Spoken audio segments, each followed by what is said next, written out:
Hello friend, रोजगार power education पर आपका वेलकम। आज की क्लास आपके लिए शानदार होने वाली है। इस क्लास में आज आपको करवाने वाला हूं एसएससी जीडी एग्जाम 2023 के इंपॉर्टेंट क्वेश्चन जो आपको एग्जाम में मिल रहे हैं, यानी क्वेश्चन आपसे पूछे जा रहे हैं, वो क्वेश्चन आपके सामने लेके आया हूं। ठीक है, यानी 20 फरवरी को आपको एग्जाम स्टार्ट हुआ था, उसमें 4 शिफ्टों में आपके एग्जाम हुई थी। ठीक है, जिसमें से मैंने आपको चारों शिफ्टों के करवा दी कंप्लीट, लेकिन फिर से इसमें 20 जो तारीख को जो 4 शिफ्ट हुई थी उसके 20 क्वेश्चन इंपॉर्टेंट लिए हैं उनमें से, जो आपसे फिर एग्जाम से पूछे जाएंगे। ठीक है, वो भी मैं आपको करवाऊंगा। और 4 शिफ्टों में जो एग्जाम हुई है 21 तारीख को, वो सभी करवाने वाला हूँ। ठीक है, यानी कि 2 दिन के अंदर जितने भी क्वेश्चन पूछे गए हैं आपसे, उनसे बहुत ही इंपॉर्टेंट क्वेश्चन आपके सामने लेके आए हैं, तो इनको आपको सभी को देखना है। ठीक है, जिनकी आने वाले समय में एग्जाम है वो जरूर देख जाए। ठीक है, तो देखते हैं आपके सामने क्वेश्चन पूछा गया था, अंक हाँ कप का संबंध किस खेल से है। तो ये क्वेश्चन आपसे पूछा ही गया था, तो इसका राइट आंसर आपको ध्यान रखना होगा। इसका राइट आंसर हो जाएगा हॉकी का ये कप है। ठीक है, हॉकी में ये दिया जाता है। ठीक है, ध्यान रखते हुए आपको चलना है। ठीक है, फिर देख लेते हैं इससे रिलेटेड जितने भी फैक्ट है उनको भी देख लीजिए, क्योंकि आने वाले समय में आपसे पूछा जा सकता है। ठीक है, हॉकी खेल से संबंधित अन्य कप कौन कौन से, यानी हॉकी में और कौन कौन से कप दिए जाते हैं, इनको भी आपको देखना होगा। तो हॉकी में दिया जाता है नेहरू कप। ठीक है, हॉकी कप तो आपको दिया जाता है, ये पूछ चुके हैं, लेकिन हम नेहरू कप आपको ध्यान रखना होगा। महाराजा रणजीत सिंह कप को भी आपको ध्यान रखना होगा। ठीक है, ये भी आपसे पूछा जाएगा।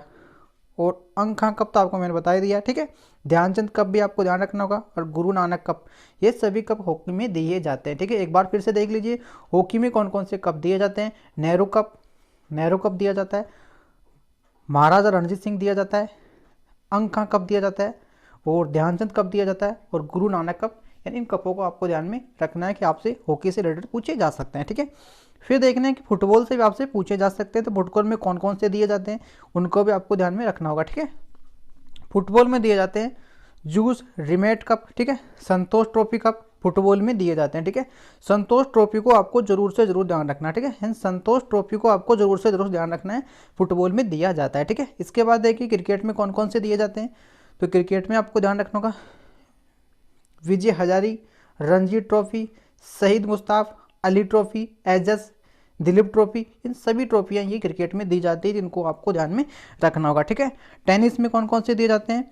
टेनिस में Wimbledon, Australia open, open America, open Francis, ये सभी को आपको ध्यान में रखना होगा। ठीक है, फिर टेबल टेनिस में देखिए इनको ध्यान रखना है। ठीक है, और गोल्फ में भी आपको ध्यान रखना होगा। गोल्फ में भी, तो गोल्फ में देखते हैं, क्योंकि ये पूछे जा सकते हैं आपसे, तो इनको आपको ध्यान में रखना होगा। ठीक है, ये तो थे आपकी जो शब्दवाली से जो क्वेश्चन पूछे गए थे खेलों से, वो क्वेश्चन थे, इनको आपको ध्यान में रखते हुए चलना है, क्योंकि आगे किसी भी शिफ्ट में आपसे पूछा जा सकता है। ठीक है, फिर देखिए आपसे क्वेश्चन पूछा गया था एक, बैंकिंग विनियम एक्ट कब आया था।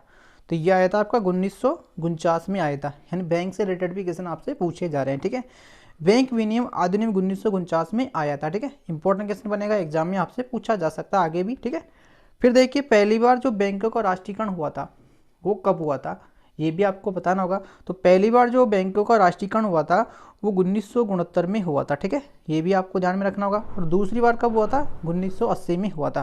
तो आने वाले शिफ्टों में आपसे पूछा जा सकता है कि पहली बार बैंकों का राष्ट्रीयकरण कब हुआ था, तो 1969 में हुआ था, और दूसरी बार कब हुआ था, 1980 में हुआ था। तो इनको आपको ध्यान में रखना होगा, क्योंकि नेक्स्ट शिफ्टों में आपसे पूछा जा सकता है। ठीक है, फिर देख लेते हैं इसके बाद में नेक्स्ट क्वेश्चन जो आपसे पूछा गया था। फिर आपसे संविधान से क्वेश्चन पूछे गए थे, तो संविधान को भी आपको पढ़ के जाना है। ठीक है, यानी कि संविधान के भाग नंबर 4 किससे संबंधित है, ये क्वेश्चन एग्जाम में पूछा गया था। तो भाग नंबर 4 किससे संबंधित है, ये क्वेश्चन पूछा गया था। तो भाग नंबर जो 4 है वो नीति निर्देशक तत्वों से संबंधित है, ध्यान रखना होगा, नीति निर्देशक तत्वों से संबंधित है। और नीति निर्देशक तत्व कौन से देश से लिए गए थे, ये भी आपको पता होना चाहिए, क्योंकि आगे वाली शिफ्टों में पूछा जा सकता है। तो ऑस्ट्रेलिया आपको ध्यान में रखना होगा। ठीक है, फिर देख लेते हैं भागों के बारे में। भाग नंबर जो फर्स्ट है संविधान का, वो कौन से क्षेत्र से संबंधित है, तो वो हो जाएगा आपका संघ राज्य क्षेत्र से संबंधित हो जाएगा, और आर्टिकल 1 से 4 तक हो जाएंगे। यानी भाग नंबर जो फर्स्ट को आपको ध्यान रखना है, संघ और राज्य हो जाएगा, और आर्टिकल हो जाएगा 1 से 4 तक। ठीक है, और भाग नंबर 2 है उसको भी ध्यान रखना होगा। भाग नंबर 2 में हो जाएगा आपका नागरिकता से हो जाएगा, और इसका जो आर्टिकल हो जाएंगे वो 5 से 11 हो जाएंगे। ठीक है, ध्यान रखना होगा, 5 से 11 आर्टिकल हो जाएंगे भाग नंबर 2 में। भाग नंबर फर्स्ट में 1 से 4 आर्टिकल हो जाएंगे, जो आपके संघ राज्य से हो जाएगा, और सेकंड जो भाग हो आपका नागरिकता से हो जाएगा, जो 5 से 11 हो जाएगा। ठीक है, फिर देखते हैं भाग नंबर 3 का संबंध किससे। तो भाग नंबर 3 का हो जाएगा मौलिक अधिकार से। ठीक है, मौलिक अधिकार से आपको ध्यान में रखना होगा, ठीक है। ये अमेरिका के संविधान से लिए गए, ठीक है। मौलिक अधिकार कहाँ से लिए गए हैं? अमेरिका के संविधान से लिए गए हैं, ठीक है। ये भी आपको ध्यान में रखना होगा, ठीक है। और नागरिकता आपको ध्यान रखनी होगी, ये ब्रिटेन के संविधान से ली गई है, ठीक है। ये भी आपको ध्यान में रखना होगा, ठीक है। नीति निर्देश सब तो मैंने आपको बता दिया, आयरलैंड से लिए गए हैं, ठीक है। फिर देख लेते हैं आपके सामने नेक्स्ट क्वेश्चन, देखिए इसमें ये अमेरिका के संविधान से लिए गए हैं। मौलिक कर्तव्यों को भारतीय संविधान का मार्गाकारक कहा जाता है, जो 6 प्रकार के होते हैं, आप सभी जानते हैं। फिर देखिए 14 से 15 समानता का अधिकार होता है, ये आर्टिकल है। 14 से जो 18 का जो अधिकार है वो समानता का अधिकार है, ठीक है। ये आर्टिकल में दे रखा है। आर्टिकल 19 से जो 22 का है वो क्या हो जाएगा? स्वतंत्रता का अधिकार है। 19 से जो 22 आर्टिकल है वो स्वतंत्रता के अधिकार है, ठीक है। इन आर्टिकलों को जरूर से जरूर देख के जाना आपको।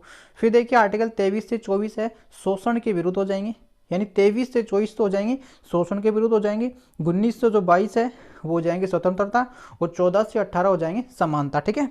और 25 से 28 है धर्म स्वतंत्रता से संबंधित आर्टिकल है ये सभी।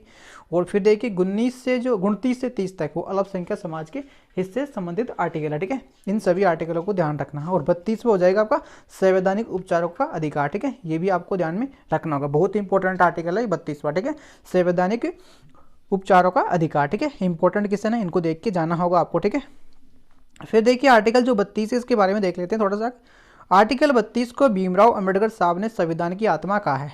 तो आपसे ये भी पूछा जा सकता है कि डॉक्टर भीमराव अंबेडकर ने संविधान की आत्मा कौन से आर्टिकल को कहा है? तो आपको ध्यान रखना होगा 32 नंबर के आर्टिकल को कहा है, ठीक है। साथ ही साथ सुप्रीम कोर्ट ने इसे अनुसूची का साथ ही साथ इसे अनुच्छेद का प्रयोग करके रीट जारी करता है, और जनता के मौलिक अधिकार का हनन होने वाले इन्हें अधिकारों से थ्रू सुप्रीम कोर्ट तक जाया जाता है, ठीक है। फिर देखिए संपत्ति का अधिकार, मौलिक अधिकार, ये आपको ध्यान रखना होगा 44 संविधान से द्वारा हटाया गया था, संविधान संशोधन के द्वारा हटाया गया था 1978 में, ठीक है। और संपत्ति का अधिकार इसको चेंज कर दिया गया है, इसमें कौन सा आर्टिकल के थे? संपत्ति का अधिकार 300A, ध्यान रखना होगा, ठीक है। फिर देखिए संविधान के भाग नंबर 5 का संबंध किससे है? तो भाग नंबर 5 का संबंध हो जाएगा आर्टिकल 32 से लेके 151 तक के, ठीक है। ये भी आपको ध्यान में रखना होगा, ठीक है। इंपॉर्टेंट है ये बात है, ठीक है।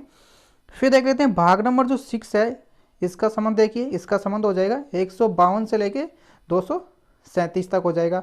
भाग नंबर 7 का हो जाएगा पहली सूची। भाग नंबर 6 के राज्य संविधान के 7वीं संविधान संशोधन 1956 के द्वारा, ठीक है। ये भी आपको ध्यान रखना होगा। फिर देखिए भारतीय संविधान के भाग नंबर 8 केंद्र शासित प्रदेश से संबंधित है, जो 239 से 242 आर्टिकल आते हैं इसमें, ठीक है। और भाग नंबर 9 है जो आपके हो जाएगा ग्राम पंचायत से, जो आर्टिकल हो जाएगा 243, ठीक है, ध्यान रखना होगा। और भाग नंबर 10 अनुसूची और जनजातीय क्षेत्र से संबंधित है, ठीक है, भाग नंबर 10, ठीक है। फिर देखिए क्वेश्चन पूछा गया था, एक ये पूछा गया था कि 2026 का एशियन गेम का आयोजन कहाँ होगा? तो 2026 में एशियन गेम का जो आयोजन होगा वो कौन सी जगह होगा? ये क्वेश्चन एग्जाम में पूछा गया था। तो आपको ध्यान रखना होगा जापान में होगा, ठीक है, ध्यान रखना होगा, ठीक है। एग्जाम में फिर से आपसे पूछा जा सकता है। फिर देखिए इससे रिलेटेड कितने जो भी फैक्ट है वो देखिए कौन कौन से आपसे पूछे जा सकते हैं। एशिया खेल की जो शुरुआत हुई थी, एशिया खेल की जो शुरुआत हुई थी 1951 में हुई थी और नई दिल्ली में हुई थी, ठीक है। ये बात आपको ध्यान में रखनी होगी क्योंकि आगे आपसे पूछा जाएगा 100%, ठीक है। यानी कि एशिया खेल की जो शुरुआत हुई थी वो 1951 में हुई थी और दिल्ली में हुई थी। और भारत में दूसरी बार एशिया खेल का आयोजन 1982 में हुआ था, ठीक है। ये भी आपको ध्यान रखना होगा। पहली बार शुरुआत हुई थी 1951 में हुई थी जो दिल्ली में हुई थी, लेकिन जब दूसरी बार हुआ था वो एशिया खेल आयोजित हुआ था 1982 में हुआ था, जो भी भारत में ही हुआ था, ठीक है। ये बात भी आपको ध्यान में रखनी होगी क्योंकि एग्जाम में आपसे पूछा जाएगा। फिर देख लेते हैं 2022 का एशिया खेल का जो आयोजन है वो चीन में किया गया था, ठीक है। ये 1 सितंबर में पूछा गया था 20 तारीख को, ठीक है। यानी कि कब किया गया था? ये चीन में किया गया था, ठीक है। 22वां खेल का जो आयोजन हुआ था वो चीन में किया गया था, ठीक है। ये भी आपको ध्यान में रखना होगा। पहले स्थान पर कौन है? चीन, ठीक है। भारत ने 107 पदक जीते हैं, चौथे स्थान पर रहा है। एशिया खेलों में भारत का चौथा स्थान है और फर्स्ट स्थान पर चीन को मिला है, ठीक है। और भारत ने 107 पदक जीते हैं, ठीक है, एशिया खेलों में, ठीक है, जो 2022 का है, ठीक है। ध्यान रखना होगा, एग्जाम में आपसे पूछा जा सकता है किसी भी पॉइंट के बारे में, ठीक है। फिर देखिए 2024 में ग्रीष्मकालीन ओलंपिक पेरिस में होगा, यानी कि 2024 में जो ग्रीष्मकालीन ओलंपिक होगा वो पेरिस में होगा, ध्यान रखना होगा। और ग्रीष्मकालीन पैरा ओलंपिक वो भी पेरिस में होगा, ठीक है। ये भी आपको ध्यान में रखना, ओलंपिक, ठीक है, ध्यान रखना होगा। फिर देखिए 2026 के फीफा वर्ल्ड कप पुरुष अमेरिका मैक्सिको कनाडा में होगा, यानी 2026 में होगा। कौन सा होगा? फीफा वर्ल्ड कप होगा जो अमेरिका मैक्सिको कनाडा में होगा, ठीक है, ध्यान रखना होगा। और 2027 का आईसीसी वर्ल्ड कप दक्षिणी अफ्रीका, निम्बाब्वे और जिम्बाब्वे में होगा, ठीक है, ये भी आपको ध्यान रखना होगा। फिर देखिए 2024 में T20 महिला क्रिकेट बांग्लादेश में होगा, यानी 2024 में T20 महिला क्रिकेट बांग्लादेश में होगा। और 2026 का जो T20 महिला वर्ल्ड कप इंग्लैंड में होगा, ये भी आपको ध्यान में रखना होगा।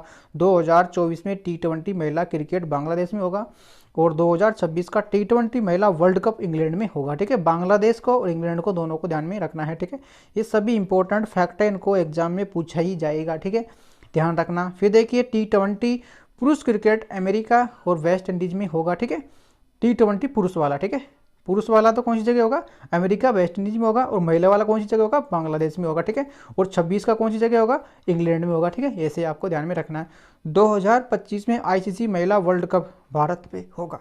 आईसीसी महिला वर्ल्ड कप कब कहाँ होगा? 2025 में भारत में होगा, तो ये भी आपको ध्यान में रखना। 2025 में आईसीसी महिला वर्ल्ड कप भारत में होगा, ठीक है। और T20 2024 वाला जो क्रिकेट पुरुष वाला अमेरिका वेस्ट इंडीज में होगा, ठीक है। फिर देख लेते हैं कौन सा क्वेश्चन पूछा गया था। तो क्वेश्चन पूछा गया था आपका, किससे पूछा गया था? ये फेस्टिवल से, ठीक है।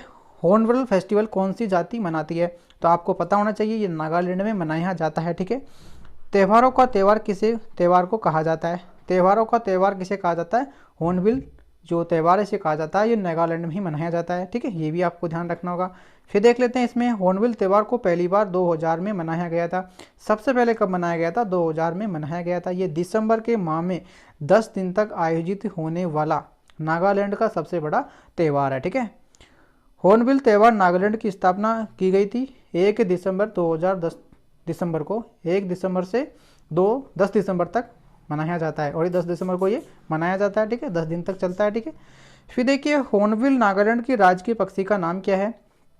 तो वो भी आपको ध्यान है। जैसे हम धनेश के नाम से भी जाना जाता है, ये एक लुपी प्रयुक्त पक्षी है जो वर्तमान में द ग्रेट इंडियन हॉर्नबिल को केरल राज्य में अपना राजकीय पक्षी बनाया है, ठीक है। यानी इसको किसने बना लिया? केरल राज्य ने बना लिया, ठीक है, ये भी आपको ध्यान रखना होगा, ठीक है। फिर देख लेते हैं आगे। हॉर्नबिल त्यौहार को मूल रूप से नागा जनजातियां द्वारा मनाया जाता है। कौन सी जाति द्वारा मनाती है? नागा जनजाति, ठीक है। फिर देखिए नागालैंड में मनाए जाने वाले सिंक्रोन फेस्टिवल को मिनी हॉर्नबिल कभी कहा जाता है। इस फेस्टिवल में आगम जनजातियों के लोग इसमें पार्टिसिपेट लेते हैं। ये त्यौहार प्रतिवर्ष फरवरी के माह में मनाया जाता है, ठीक है, ये भी आपको ध्यान में रखना होगा। बतकुंबा को फूलों का त्यौहार भी कहा जाता है। ये तेलंगाना की प्रमुख त्यौहार है जो कि देवगौरी की पूजा की जाती है, ठीक है, ये क्वेश्चन ध्यान रखना होगा, ठीक है। ये कौन सी जगह मनाया जाता है? तेलंगाना मनाया जाता है, ध्यान रखना होगा। पोंगल का मतलब उबालने से होता है, ये तमिलनाडु में मनाया जाता है। और मकर संक्रांति के समय जो 4 दिन तक चलता है, ठीक है। जिल्लुकुट्टम बेलों की खेलों का आयोजन इस त्यौहार के दौरान किया जाता है, इनको भी आपको ध्यान में रखना होगा, ठीक है। फिर देखिए मकर संक्रांति के समय गुजरात में उत्तरायण मनाते हैं, इसी के दौरान पतंग महोत्सव का आयोजन भी किया जाता है। फिर देखिए मकर संक्रांति के त्यौहार को हिमाचल प्रदेश में, यानी मकर संक्रांति का जो त्यौहार है इसे हिमाचल प्रदेश में मध्य साजी के नाम से भी जाना जाता है, ठीक है, ये भी आपको ध्यान में रखते हुए चलना है, एग्जाम में पूछा जा सकता है, ठीक है। फिर आगे देख लेते हैं कौन सा क्वेश्चन पूछा गया था, पूछा नहीं गया था। फैक्ट ही देखिए मणिपुर से, मणिपुर में मनाए जाने वाला सबसे बड़ा त्यौहार कौन सा है? तो सबसे त्यौहार आपको ध्यान रखना होगा मैताई हो जाएगा, जाति के द्वारा मनाया जाता है, ठीक है। ये 5 दिन तक मनाया जाता है। इस त्यौहार के दौरान थाबल चोगोबा नृत्य का आयोजन किया जाता है। मणिपुर के प्रमुख मार्शल आर्ट्स ध्यान रखने होंगे। तमिलनाडु में मनाए जाने वाले त्यौहार थाई पुसम, इसमें भगवान मुर्गन की पूजा की जाती है। सिक्किम में मनाए जाने वाले प्रमुख त्यौहार लोसांग, ठीक है, ये भी ध्यान रखना होगा, लोसांग बहुत इंपॉर्टेंट है। लद्दाख में मनाया जाने वाला हेमस हो जाएगा, ये भी बहुत इंपॉर्टेंट। लोसर भी आपको ध्यान रखना होगा, बहुत इंपॉर्टेंट है, ठीक है, ये लद्दाख की हो जाएंगे, ठीक है, फेस्टिवल। फिर देखिए ऐसी कौन सी योजना किसानों की सम्मान निधि से संबंधित है? तो ये किसानों की सम्मान निधि से हो जाएगी। ये सम्मान निधि योजना की शुरुआत 2019 में गोरखपुर में हुई थी। इसी के तहत किसानों को 6,000 रुपये की राशि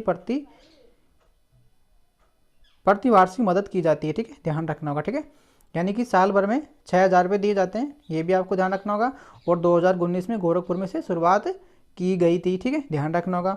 प्रधानमंत्री कृषि सिंचाई योजना 2015 में आई थी, ये भी आपको ध्यान रखना होगा। प्रधानमंत्री कृषि सिंचाई योजना, प्रधानमंत्री कृषि सिंचाई योजना 2015 में हो जाएंगी और सम्मान निधि हो जाएगी 2019 की, ठीक है। और प्रधानमंत्री किसान मानधन योजना, प्रधानमंत्री किसान मानधन योजना, ये मानधन योजना हो जाएगी, ये 2019 की हो जाएगी। इसमें 60 वर्ष होने के उपरांत किसानों को 3,000 रुपये प्रति न्यूनतम पेंशन दी जाती है, ठीक है। ये भी आपको ध्यान में रखना होगा। 18 से 40 वर्ष तक रखी जाइए, ठीक है। प्रधानमंत्री मुद्रा योजना की शुरुआत 2015 में हुई थी, इसकी शुरुआत हुई थी 2015 में हुई थी। इस योजना के तहत अधिकतम 10 लाख की लोन दिया जाता है। प्रधानमंत्री मुद्रा योजना की शुरुआत हुई थी 2015 में होती, जिसकी तहत 10 लाख रुपये दिए जाते हैं, ठीक है, इस योजना में, ठीक है। ध्यान रखना होगा, इंपॉर्टेंट योजना है। इनमें से किसी भी योजना के बारे में आपसे पूछा जा सकता है। फिर देख ले 11वीं पंचवर्षीय योजना का कार्यकाल क्या था, तो पंचवर्षीय योजना को आपको पढ़ के जाना है। तो 11वीं पंचवर्षीय योजना का हो जाएगा 2007 से 2012 तक, ठीक है। ये भी आपको ध्यान में रखना होगा। 11वीं पंचवर्षीय योजना का कार्यकाल रहा था 2007 से 2012 तक रहा था 11वीं पंचवर्षीय योजना का कार्यकाल, ठीक है। ध्यान रखना होगा, इंपॉर्टेंट क्वेश्चन है, ठीक है। फिर देखिए अंतिम ही जो 12वीं पंचवर्षीय योजना थी, इसकी अवधि क्या थी, 2012 से 2017 थी। इस योजना से संबंधित सभी विस्तारित जानकारी ऊपर दी गई है। इसकी पीडीएफ आप ये इसमें डाल रखा, ठीक है। भारत के किसी धर्म के बहुसंख्यक निवास करते हैं, हिंदू, आपको ध्यान रखें, ज़्यादातर हिंदू धर्म है, ठीक है, निवास करते हैं। आप देख लेते हैं एससी जनगणना के बारे में, ये भी इंपॉर्टेंट क्वेश्चन है, एग्जाम में पूछे जा सकते हैं आपसे। जनगणना 2011 के अनुसार, जनगणना 2011 के अनुसार सबसे अधिक आबादी हिंदू की आबादी है, यानी हिंदू आबादी सबसे ज़्यादा है, ध्यान में रखना होगा, ठीक है। फिर देखिए 2011 की कुल आबादी कितनी है, 2011 की कुल आबादी हो जाएगी 121.09 करोड़ दर्ज की गई है। इसमें हिंदू कितने हो जाएंगे, 96.63 करोड़, यानी सबसे ज़्यादा हिंदू है, लेकिन कितने परसेंटेज में ये भी आपको बताना होगा। तो 96.63 करोड़, 96.63 करोड़ है, ठीक है। मुस्लिम देखिए 79.8% है, मुस्लिम हो जाएंगे, ठीक है, जो 17.22 करोड़ हो जाएंगे। फिर देखिए 42.2%, ये भी ध्यान रखना होगा, 2.78 करोड़ सिख हो जाएंगे, ठीक है। इन सभी को ध्यान इसमें देखना आपको, मैं बताता हूँ आपको किस किस को ध्यान रखना है। इसमें सबसे ज़्यादा ध्यान रखना है हिंदू को ध्यान रखना है, ठीक है, हिंदू हो जाएंगे आपके, हिंदू को ध्यान रखना है। एक मुस्लिम को ध्यान रखना है आपको, ठीक है, किसको ध्यान रखना है, मुस्लिम को ध्यान रखना है, ठीक है, एक मुस्लिम को ध्यान रखना है। और एक आपको ध्यान रखना है इसमें जैन को, ठीक है, जैनों के बारे में आपको ध्यान में रखना है, ठीक है। इनके बारे में अधिकतर पूछा जाता है, ठीक है, एग्जाम में। फिर इसके बाद देख लेते हैं नेक्स्ट क्वेश्चन, देखिए कौन सा क्वेश्चन पूछा गया था। पाकिस्तान तथा चीन के साथ कौन सी रेखा भारत को अलग करती है, रेड कलर रेखा तथा ये आप ध्यान रख सकते हैं, ठीक है। भारत और पाकिस्तान तथा भारत और बांग्लादेश के बीच में रेड क्लब रेखा लगती है, ठीक है, ध्यान रखना। मैकमोहन रेखा भारत और चीन की हो जाएगी। और जो ये ध्यान रखना 49वीं समांतर रेखा अमेरिका कनाडा के बीच है, और 38वें नंबर की ये उत्तर कोरिया दक्षिण कोरिया को अलग करती है, ठीक है, ये भी आपको ध्यान में रखना होगा, ठीक है। फिर देख लेते हैं पाक जल डमरू मध्य भारत और श्रीलंका को अलग करते हैं, मिन्नारी खाड़ी को, ठीक है। स्योज नहर ये हो जाएगी आपकी, स्योज नहर लाल सागर भूमध्य सागर को जोड़ती है। फिर एक पूछा गया था न्यूलैंड का अष्टक का नियम कब आया था, तो ये कब आया था, अष्टक का नियम आया था ये 1866 में, ठीक है। तो साइंस से भी आपसे क्वेश्चन देखने को मिल रहे हैं, लेकिन एक ये क्वेश्चन मिल रहा है, ज़्यादा नहीं मिल रहा है। न्यूलैंड के अनुसार प्रत्येक 8 तत्वों का गुणधर्म पहले तत्वों के गुणधर्म के समान होता है, ये सिर्फ कैल्शियम तक ही लागू होता है, ठीक है, ये भी आपको ध्यान रखना होगा। मेंडलेव की आवर्ती सारणी 1869 में रिलीज हुई थी, यानी 1869 में हुई थी, ठीक है। रॉबर्ट हुक ने कोशिका की खोज 1665 में की थी, ये भी आपको ध्यान रखना होगा। जीवित कोशिका की खोज लिविन हुक ने की थी, जो 1674 में की थी, यानी कि रॉबर्ट जो हुक थे उसने कोशिका की खोज तो की थी 1665 में, ठीक है। और जीवित जो कोशिका की खोज की थी लिविन हुक ने की थी, जो 1674 में की थी। तो ऐसे आपको ध्यान में रखना। एडम स्मिथ ने मांग की नियम बनाया था 1776 में, ठीक है। फिर देखिए डॉक्टर वनवर्ड की प्रथम हृदय रोपण का प्रदर्शन किया गया था 1967 में। भारत में रंगीन टीवी का प्रसारण 1982 में, ठीक है। भारत में पहली बार रेडियो का प्रसारण 1923 में, यानी सबसे पहले रेडियो का जो प्रसारण हुआ था वो 1923 में हुआ था, ध्यान में रखना ही होगा, ठीक है। फिर देख लेते हैं हेनर बेकरल ने 1896 में रेडियो शिखरता की खोज की गई थी। फिर देखिए नेक्स्ट क्वेश्चन, देखिए उत्तरी पश्चिम कौन सा देश भारत के साथ अंतर्राष्ट्रीय सीमा बनाता है, ऐसा कोई क्वेश्चन पूछा गया था। उत्तरी पूर्वी भारत किस लाइन के समीप है, ऐसा भी क्वेश्चन पूछा गया था, तो इसका तो हो जाएगा ध्यान रखना है, दोनों क्वेश्चनों के आंसर है, ध्यान देख लेना, ठीक है। फिर एक क्वेश्चन पूछा गया था ऐसा कोई, ये आपको ध्यान रखना होगा। कौन सा क्वेश्चन पूछा गया था, देखते हैं। LOC भारत और पाकिस्तान सीमा पर लाइन और कंट्रोल होती है। लोक के समीप हाल ही में रक्षा मंत्री राजनाथ सिंह ने सियाम ब्रिज का उद्घाटन किया गया था। मुंड्री नृत्य किस राज्य से संबंधित है, तो ये नृत्य तो आपको ध्यान में रखना होगा, ये हो जाएगा झारखंड से, ठीक है। कौन सी जगह से हो जाएगा, झारखंड आपको ध्यान में रखना होगा, ठीक है, ध्यान रखना होगा। देखिए ये झारखंड जनजाति के नृत्य हैं, ठीक है, ये मुंडा जाति के द्वारा किया जाता है, ठीक है। झारखंड की अन्य जनजातीय त्यौहार देखिए सरहुल हो जाएगा, ये भी धावर ये झारखंड का है। झारखंड में रोहिणी नामक फेस्टिवल ये भी मनाया जाता है। रोहिणी नामक फेस्टिवल भी कौन सी जगह का है, ये भी आपको ध्यान में रखना होगा, झारखंड का हो जाएगा, जो बुआई के समय किया जाता है, ठीक है।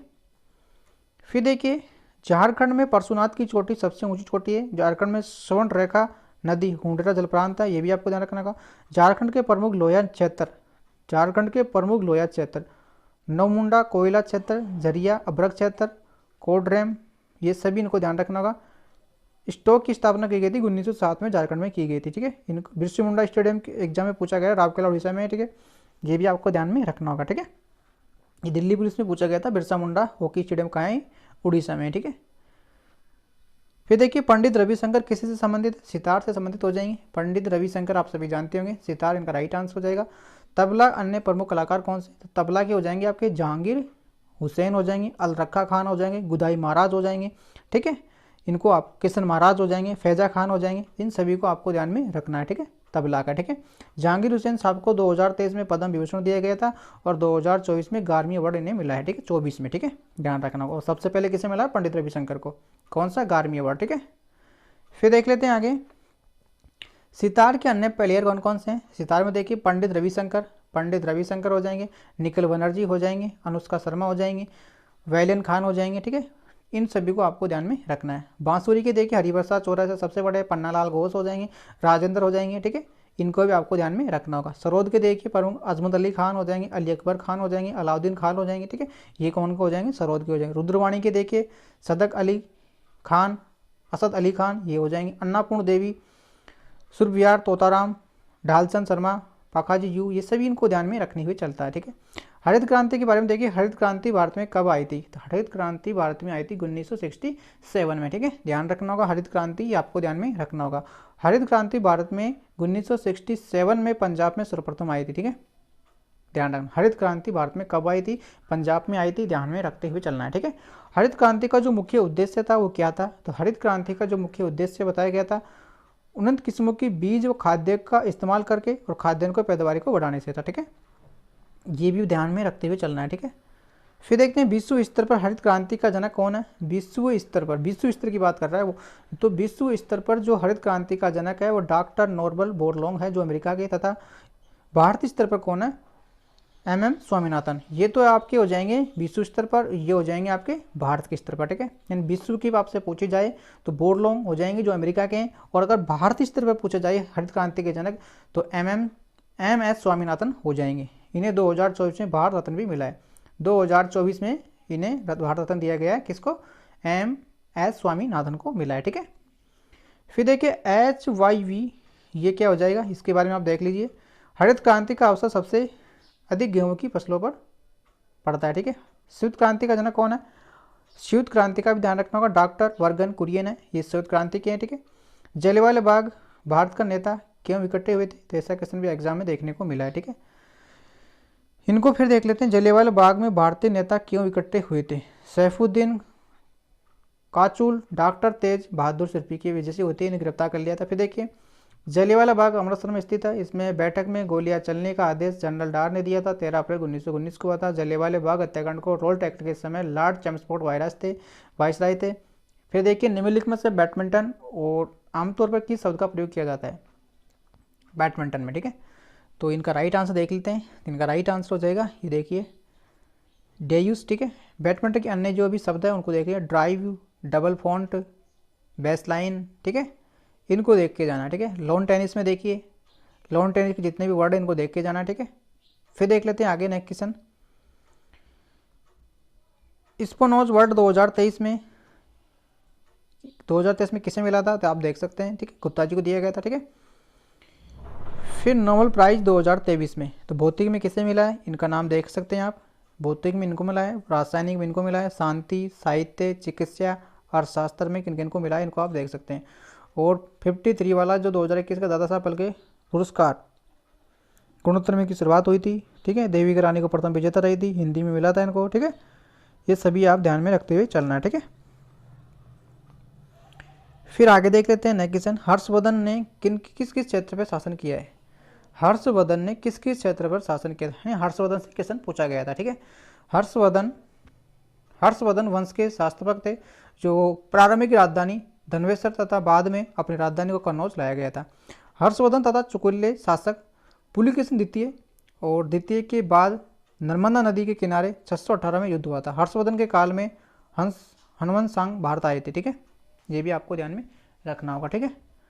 फिर देख लेते हैं आगे कोई क्वेश्चन, तो इनके बारे में दिलीप ट्रॉफी से मैंने क्वेश्चन पूछा गया था, दिलीप ट्रॉफी क्रिकेट की हो जाएगी, ठीक है, ये भी आपको ध्यान में रखना होगा। दिलीप ट्रॉफी का संबंध, अब क्रिकेट में कौन कौन सी ट्रॉफियाँ दी जाती है, तो क्रिकेट में नहीं, हॉकी में कौन कौन सी दी जाती है, तो दिलीप का तो हो जाए क्रिकेट से। दिलीप हॉकी में कौन कौन सी दी जाती है, नेहरू कप, महाराजा रणजीत सिंह कप, अंखा कप, ध्यानचंद, ये सभी दी जाती है। गुरु नानक दी जाती है।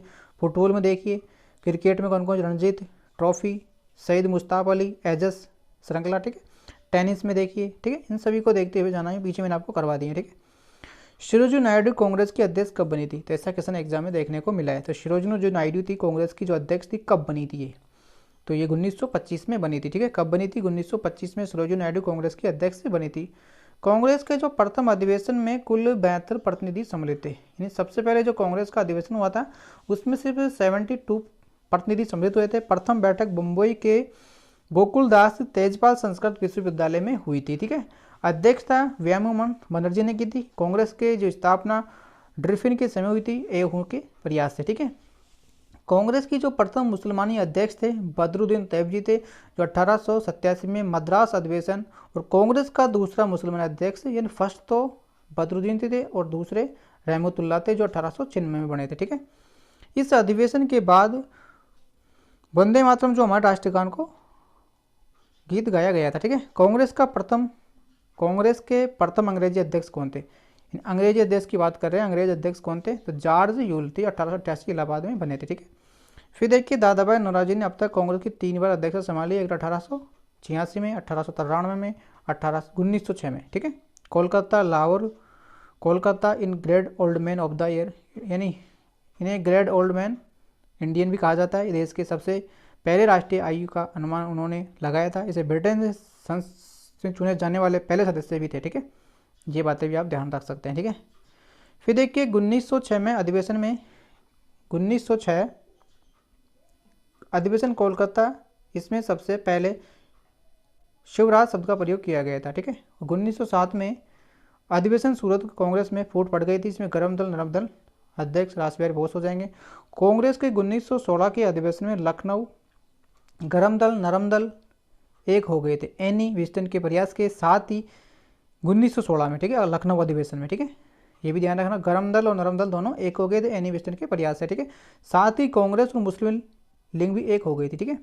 तो 1917 में कोलकाता अधिवेशन पहली बार महिला राष्ट्रीय अध्यक्ष एनी विस्टन बनी थी। सबसे पहले जो महिला अध्यक्ष बनी थी ना वो 1917 में बनी थी, ठीक है, पहली महिला अध्यक्ष। शिरोजू नायडू प्रथम महिला अध्यक्ष 1925 में बनी थी और कानपुर अधिवेशन में बनी थी। ये कब बनी थी, 1925 में कानपुर अधिवेशन, ठीक है। महात्मा गांधी एकमात्र अधिवेशन था, वो 1924 का था, ठीक है, ध्यान रखना। लाहौर कांग्रेस के लाहौर अधिवेशन 1929 में पूर्ण राज्य की मांग की गई थी, पूर्ण राज्य की मांग की गई थी, पूर्ण स्वराज्य की मांग की गई थी 1929 में, ठीक है। कांग्रेस के लाहौर अधिवेशन में की गई थी, वो 1929 में पूर्ण स्वराज्य की मांग की गई थी, ठीक है, ध्यान रखना होगा। महात्मा गांधी एकमात्र अधिवेशन 1924 हो जाएगा। शिरोजू नायडू जो कांग्रेस के अध्यक्ष बनी थी 1925 में बनी थी, कानपुर अधिवेशन में बनी थी। और पहली महिला जो बनी थी 1917 में बनी थी, जो कौन थी, एनी विस्टन, ठीक है, ध्यान रखना होगा। इंपॉर्टेंट क्वेश्चन सभी एग्जाम में पूछे जा सकते हैं, ठीक है। फिर देखिए क्वेश्चन पूछा गया था लावणी तमाशा लोसर, इस प्रकार के नृत्य पूछे गए हैं, फिर भी ऑप्शन छाटने वाले नृत्य पूछे जाएंगे, ठीक है, तो इनको पढ़ के जाना है आपको, ठीक है। लावणी तमाशा महाराष्ट्र, लोसर लद्दाख, अरुणाचल प्रदेश, हिमाचल प्रदेश से संबंधित है, ठीक है। महाराष्ट्र के अन्य प्रमुख जो लोक नृत्य हैं उसमें देखिए महाराष्ट्र के प्रमुख लोक नृत्यों में इन नृत्यों को आपको ध्यान में रखना है। गुड़ी पड़वा त्यौहार भी यही मनाया जाता है, कहाँ महाराष्ट्र में मनाया जाता है। गणपति उत्सव भी महाराष्ट्र में मनाया जाता है। कुमकुम रंगोली पेंटिंग भी महाराष्ट्र की है, ठीक है। गुजरात के देखिए, गुजरात के प्रमुख लोक नृत्य में गरबा, डांडिया, रासलीला है वो, बेवाई, ये सभी यहाँ के, ये धमाल, पतंग उत्सव, ठीक है, ये सभी गुजरात के। उड़ीसा के देखिए, सम्बलीपुर उड़ीसा का हो जाएगा, मिरियू हो जाएगा, ठीक है। छऊ भी उड़ीसा का हो जाएगा, ठीक है।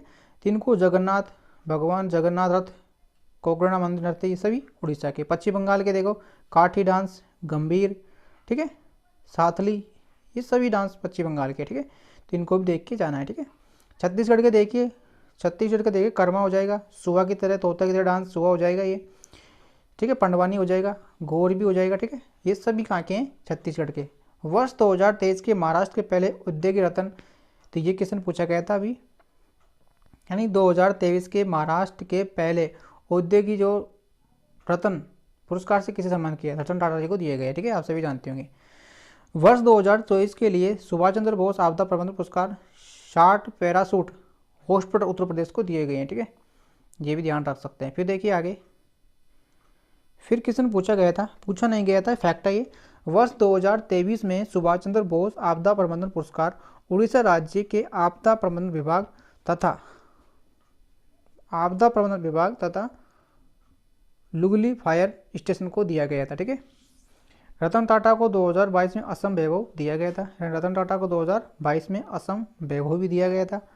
उड़ीसा राज्य का कलिंग रत्न सम्मान 2021 में विश्व भूषण हरिश्चंद्र को दिया गया था, ठीक है।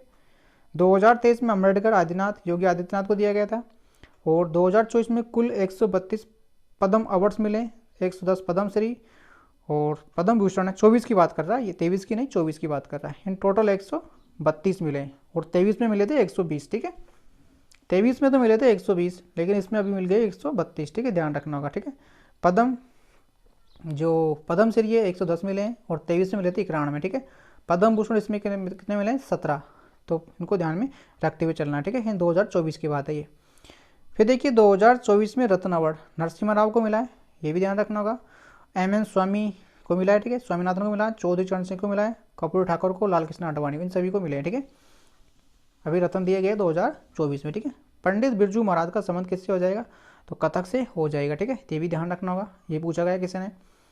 फिर देखते थे पंडित बिरजू महाराज का संबंध कथक नृत्य से हो जाएगा। लखनऊ घराने के प्रमुख कलाकार है, इनका वास्तविक नाम ब्रजमोहन मिश्रा है। पंडित बिरजू महाराज का जो फिल्म देवदास का गाना खां छेड़े मोए, ये गाना है, ठीक है, ध्यान रखना होगा। और कथक नृत्य से अन्य मुख्य कलाकार आप ध्यान सकते हैं, ठीक है, इनका नाम आप ध्यान रखना। फिर देखिए 8वीं शास्त्रीय नृत्य भारतनाट्यम, मोहनोट्टम, कथकली, कथक क्षेत्रीय मणिपुर से, उड़ीसा से हो जाएंगे, ठीक है। तो शास्त्रीय नृत्य को आपको ध्यान रखना है, लोक नृत्य ध्यान रखना है, ठीक है।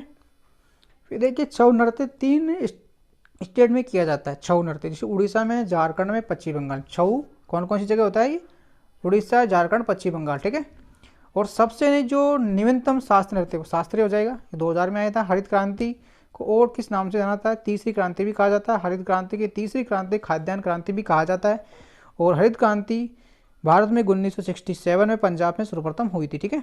हरित क्रांति का मुख्य उद्देश्य था कि किस्मों बीजों को इस्तेमाल करके उन्हें पैदावारी को बढ़ाने से था, ठीक है। ये सभी बातें आपको ध्यान में रखनी होगी। ये भी ध्यान रखनी होगी कि जो हरित क्रांति का जो विश्व का जो हरित क्रांति का जनक था वो तो था बोर्डलिंग, अमेरिका के रहने वाले थे, और भारत के कौन थे? M. स्वामीनाथन, ठीक है। ये भी ध्यान रखना होगा। फिर से रिपीट हो गई है फाइल, इसको ध्यान रखना। माँ शब्द का पर्यायवाची पूछा गया था तो जननी हो जाएगा, ठीक है। पिता का पर्यायवाची पूछा गया था, भाई का पर्यायवाची पूछा गया था, ठीक है, ये भी ध्यान रखना। पंचवर्षीय योजना किस मॉडल पर आधारित थी? तो DP धारा मॉडल पर आधारित थी, इससे क्वेश्चन पूछे गए थे। फिर देखिए 2023 का क्रिकेट का वर्ल्ड कप किस देश ने जीता? ऑस्ट्रेलिया ने जीता है।